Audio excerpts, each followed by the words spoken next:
Hello મિત્રો, મારી YouTube ચેનલમાં આપ સર્વનું હાર્દિક સ્વાગત છે। આજે આપણે ધોરણ 5 સ્વાધ્યાય પોથી ભાગ નંબર 5 અને વિષય ગુજરાતી એકમ 9 મારી પણ આવું ભાઈબંધ હોય આ એકમનું આજે આપણે સંપૂર્ણ સોલ્યુશન જોવાના છીએ।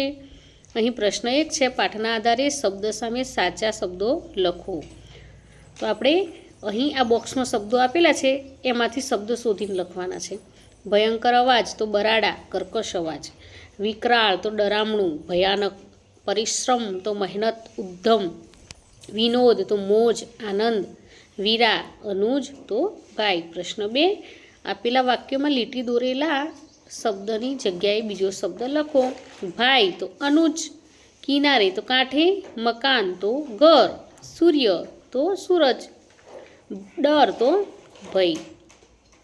હવે પ્રશ્ન 3 છે, નીચે આપેલા ચિત્રો સાથે સાચી શબ્દ જોડ જોડો। અહીં શબ્દો તો આપેલા છે પણ આપણે સાચી છે તે જોડવાના છે। નૌકા છે, પછી આ વાંસળી ને પાવો, પછી આ ધનુષ્ય છે, પછી આ હરણ છે, તો અહીં બંધ બેસતા વાક્યો જોડવાના છે। હવે પ્રશ્ન 4 છે, પાઠના આધારે વાક્યો જોડો।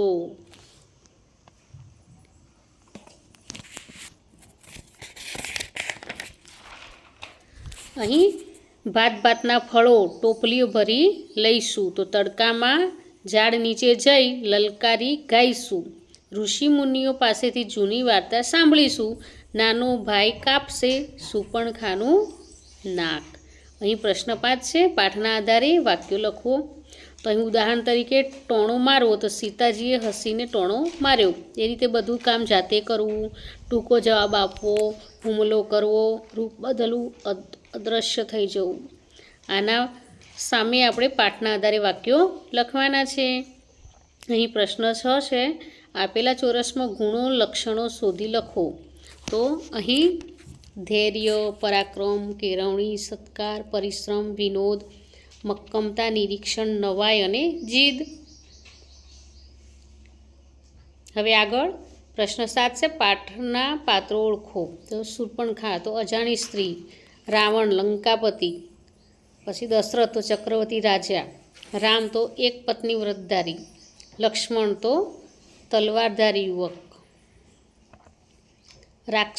તાડકા તો રાક્ષસી, સીતા તો સુંદર અને સુશીલ।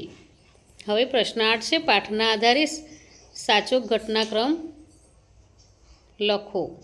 તો અહીં આપણે વાક્ય આપેલા છે તેને આપણે સાચી ઘટનાનો ક્રમ આપી અને નીચે આ 5માં લખવાના છે 5 વાક્યો। હવે પ્રશ્ન 9, પાત્રો સાથે જોડો। રામ પરણેલા પુરુષ, લક્ષ્મણ વિશ્રામની જરૂર નથી, સીતા જાનકી રાણી સ્ત્રી સુશીલ, શૂર્પણખા રાક્ષસી બલા અને અજાણી સ્ત્રી। હવે પ્રશ્ન 10 છે, સાચા જવાબ પર ખરું અને લીટી કરેલા શબ્દ જેવા સરખો શબ્દ ત્રીજા ખાનામાં લખો।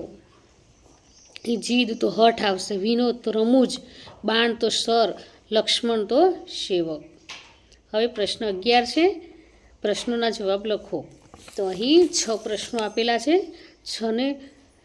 6 પ્રશ્નોના જવાબ આપણે મુદ્દાસર લખવાના છે।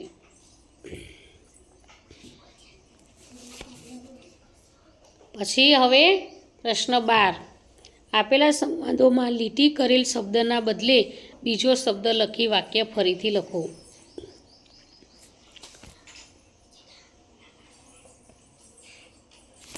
હવે પ્રશ્ન 13 છે, પાઠના આધારે ગુણો લખો। તો પહેલામાં આક્રોશ, બીજામાં ધૈર્ય, ત્રીજામાં બેશરમ, ચોથામાં ઝડપ, પાંચમામાં ખીજાવું।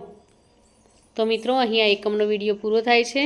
જો તમને આ વિડીયો ગમ્યો હોય તો લાઇક, શેર અને સબસ્ક્રાઈબ ચોક્કસથી કરજો, અને હા, જેને જરૂર હોય તેને શેર પણ કરજો। બાય।